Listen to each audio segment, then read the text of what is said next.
That's Jon Taffer speaking. Not in an alley, not in a war zone, but in a bar. A bar that, as far as we can tell, was just minding its own sticky, beer-soaked business, until a man in a blazer came in yelling about ROI. Welcome to Bar Rescue, where emotional breakdowns meet bottle service, where struggling bar owners call for help, and instead receive a volcanic dose of shame therapy delivered by a man whose blood type is probably Red Bull. Stop! Stop! Stop! In theory, Bar Rescue was a noble crusade. The premise: Jon Taffer, nightlife savant, human foghorn, and certified eye bulger, saves failing bars with experience, insight, and volume. Think kitchen nightmares, but with less foie gras and more bodily fluids. Every episode promised a transformation. A filthy, failing dive bar would be reborn, like a phoenix rising from a pile of fruit flies and broken POS systems. Taffer would storm in screaming, "Shut it down," then lecture the staff with lines like, "I embrace solutions, not excuses." You know that he's touching raw chicken with his hands and then grabbing salad? Before performing a $20,000 makeover that somehow fixed years of negligence, trauma, and unpaid taxes. And for a while, we ate it up. Because deep down, we all wanted to believe that one angry man and a new drink menu could turn failure into triumph. That any lost soul behind a sticky bar could be saved if only someone screamed at them hard enough. But as the seasons dragged on, the cracks began to show. Literal cracks in the walls, metaphorical ones in the premise. The drama got messier, the transformations more hollow, and the savior complex increasingly absurd. This isn't just a show about fixing bars, it's a masterclass in reality TV fakery, masculinity as branding, and what happens when your hero turns out to be yelling mostly for the cameras. Let's talk about Bar Rescue, and let's do what Jon Taffer never actually did. Look past the surface. Does he know how much money he's losing? No, he doesn't, does he? In the beginning, there was chaos. It was 2011. America was clawing its way out of a recession, the craft beer trend was exploding, and cable TV was still pretending to be culturally important. Into this arena stepped Bar Rescue, a show that promised to save failing bars with the help of one very angry man. That man was Jon Taffer, a bar consultant with 30 years of experience, a voice like a jackhammer, and the fashion sense of a nightclub bouncer attending a TED Talk. Taffer wasn't just any industry veteran. He'd helped create the NFL Sunday Ticket, ran dozens of successful venues, and reportedly once increased revenue by reconfiguring the placement of a dance floor. He was, in his words, the Gordon Ramsay of bars, except louder and somehow more confident. When Bar Rescue premiered on Spike TV in July 2011, it didn't just offer renovations, it offered redemption. The first episode featured a bar in Las Vegas called Angels, which had all the charm of a DMV on St. Patrick's Day. Taffer came in, analyzed the operation like a military general, screamed a little, and left the place transformed. The audience? Hooked. By season 3, Bar Rescue was pulling in nearly 2 million viewers per episode. That's not just good for cable. That's drunk uncle at Thanksgiving levels of attention. Taffer became a meme, a brand, and to many bar owners, a last desperate hope. And you're surrounded by failure that's so easy to fix. It's so easy to tell him to quit. Spike TV leaned in hard, ordering more episodes and eventually building a whole identity around the show's aggressive swagger. Taffer himself wasn't just fixing bars. He was selling books, giving keynotes, and introducing the world to such life-changing concepts as the butt funnel, a real term Taffer has used for years to describe a bar layout feature designed to increase interaction by controlling the flow of people. Yes, really. He's defended the concept in multiple interviews. And the viewers? They loved it. Because nothing says American Dream like a dude yelling, "I'm here to save your bar," while a grown man weeps over spilled margarita mix. 3 days after I fix it, and then you tell me what you think, okay? It was success, spectacle, and savior complex, all shaken, not stirred. It started with a flirt. In 2014, Bar Rescue aired an episode titled "Don't Mess with Taffer's Wife." The premise: John's wife Nicole goes undercover at a Vegas bar, and the owner, Paul Dr. Wilkes, flirts with her. Cue Taffer exploding like a Mentos and Diet Coke. He storms in, throws a drink in Wilkes' face, and delivers the kind of chest-thumping monologue that makes Jersey Shore look like Downton Abbey. Iconic episode? Absolutely. But then came the lawsuit. Wilkes claimed the entire thing was staged. Court documents allege that during casting, producers told him extreme and inappropriate behavior would boost his chances of being picked. He even received text messages instructing him to hit on Nicole hardcore. Allegedly, the drink toss, the rage, the whole meltdown, pre-planned.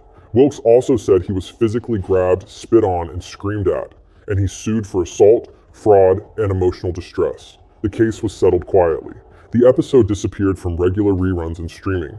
Online reports have claimed it remained for sale on some digital platforms at various times, though availability has varied. Suddenly, Bar Rescue wasn't just loud reality TV, it was possibly scripted reality TV, and viewers began to notice. Then came the online sleuths. Reddit threads and YouTube breakdowns appeared, dissecting continuity errors, bartenders wearing different clothes mid-shift, or candid moments magically filmed from 3 camera angles. The internet's verdict? Maybe Jon Taffer wasn't just spontaneously throwing tantrums, maybe he was doing takes. Do you always have an attitude like this? Like what? Then came the headlines that weren't scripted. In 2013, bar owner Chris Farrell, whose venue, the Pit and Barrel, had been rescued, shot and killed a country musician in his bar. The episode was set to air that same weekend, and due to a scheduling mistake, it briefly aired at 3 a.m., showing a cheerful makeover of what had just become a crime scene. Spike pulled it from rotation, and Farrell was later sentenced to 20 years in prison. It was reality TV colliding with actual reality, and the collision was ugly. The lawsuits weren't just from bar owners. In 2016, former employee Song Han Wong sued Taffer, alleging he was pushed out to make room for young, attractive women. Wong, who is Asian American, also alleged racial discrimination. The case didn't make many headlines. Beyond the trade press, and its outcome wasn't widely reported, but it added another crack in the guru image Taffer had built. And then there was mezcal. During a press interview, Taffer confidently claimed that mezcal, like tequila, came from hallucinogenic plants such as mescaline, which for anyone keeping score at home is wrong. Mezcal and tequila are agave distillates. Mescaline is a psychedelic compound from peyote, a cactus. They are about as similar as a margarita and motor oil. Bartenders online reacted with the speed and venom of a bad Yelp review. Memes compared Taffer to flat earthers. A Facebook group popped up, Bartenders Against Jon Taffer. Thousands joined, mocking his terminology, his oversimplified business advice, and his apparent gaps in bar industry knowledge. To them, Taffer wasn't a guru. He was a guy selling TV drama with a garnish of bad science. My biggest disappointment lies with you. You too. I thought you came to help me. The internet made him a meme. Taffer's face, mid-yell, eyes bulging, became shorthand for outrage. His shut it down scream, perfect for TikTok edits of failed baking projects, ugly outfits, or political scandals. The official Bar Rescue account leaned in, posting rage compilations and reaction clips. TikTok users even staged mock stress tests in their kitchens, yelling at roommates for not garnishing imaginary mojitos. Where's the manager? Well, if it isn't Mr. Rescue himself, ready to... It was a rare case where a man yelling about dirty pint glasses could trend alongside K-pop fan cams. Some episodes left a bad aftertaste. Take Pirates Tavern, one of the show's most infamous early rescues. The pirate-themed bar was rebranded as Corporate Bar and Grill, only for the owners to immediately revert back to pirates once the cameras left. They later said they hated the rebrand and felt misrepresented. According to local reports, the bar closed in 2015 through financial troubles and the ongoing reputational pressure from their episode. And yet here's the twist, the show keeps going. Each new season follows a familiar rhythm. Dirty bar, broken owner, transformation montage, and tearful reveal. Critics say the formula's gone stale, fans call it comfort TV. Either way, Bar Rescue has outlived many of the bars it's saved. In fact, a handful of bars have thrived for years post-rescue, proof that occasionally the chaos works. As of January 2025, Paramount Network had already renewed it for a 10th season, because in the end, no matter the lawsuits, memes, or controversies, Jon Taffer's still shouting, and America, for reasons unknown, keeps pouring another round. At this point, Bar Rescue isn't broken because it failed, it's broken because it succeeded too well. And we kept ordering another round. It perfected the formula, and then kept hitting copy-paste for 14 seasons straight. By 2025, every episode feels like it was written by a robot who binge-watched the first 5 seasons.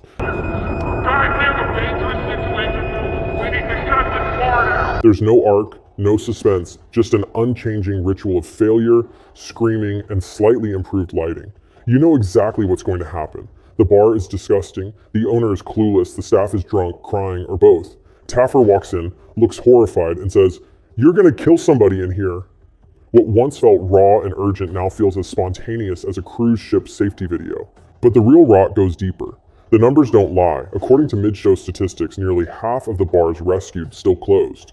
And many of those that stayed open quietly reversed Taffer's changes. New names, switched back. Menus, tossed. Butt funnels, removed. Because Bar Rescue was never really about helping bars. It was about helping Taffer. Every bar makeover doubled as a brand extension. A new cocktail menu featuring his own Taffer Mixologist line, walls painted in Taffer Gray, and promotional signs that looked like Instagram ads for a pyramid scheme. But you just want to make drinks. You want to be an owner or a bartender. The man literally launched his own franchise bar chain, Taffer's Tavern, using his TV persona as credibility. The chain now has multiple locations and more coming soon, according to official franchise announcements. But credibility is fragile, especially when your expertise comes with shouting and shaky facts. Industry professionals, bartenders, consultants, chefs started viewing Taffer the way tech workers view LinkedIn influencers: loud, confident, and mostly full of it.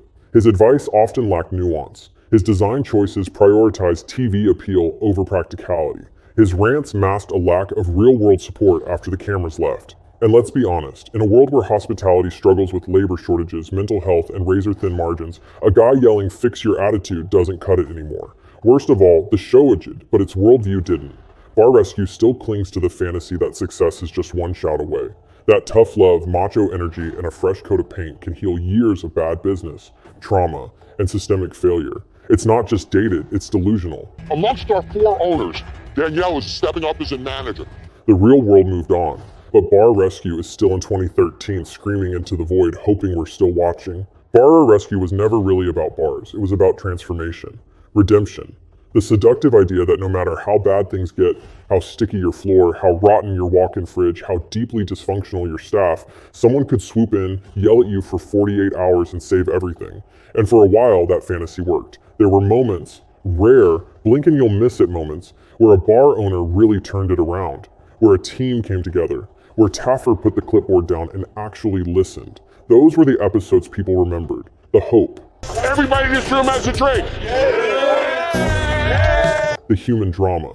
But they weren't the rule. They were the exception. And they weren't enough. Because Bar Rescue didn't just sell success. It sold the illusion that success is simple. That all you need is a coat of paint, a signature cocktail, and the emotional stability of a malfunctioning car alarm. That yelling works. That fear fixes people. It doesn't. Real rescue takes time. It takes humility. It takes more than 4 days and a branding package sponsored by Paramount Network. By the end, Bar Rescue wasn't even rescuing bars, it was rescuing itself. From irrelevance, from scrutiny, from its own contradictions. A tired format chasing virality with rage clips and TikTok shoutfests. So, can Bar Rescue be saved? Honestly, who cares? Paramount already said yes before we even asked. The question we should be asking is, why did we ever believe it could? Like and subscribe, and tell us in the comments, what would you rename Pirates Tavern? Hint, Shut It Down and Grill is already taken.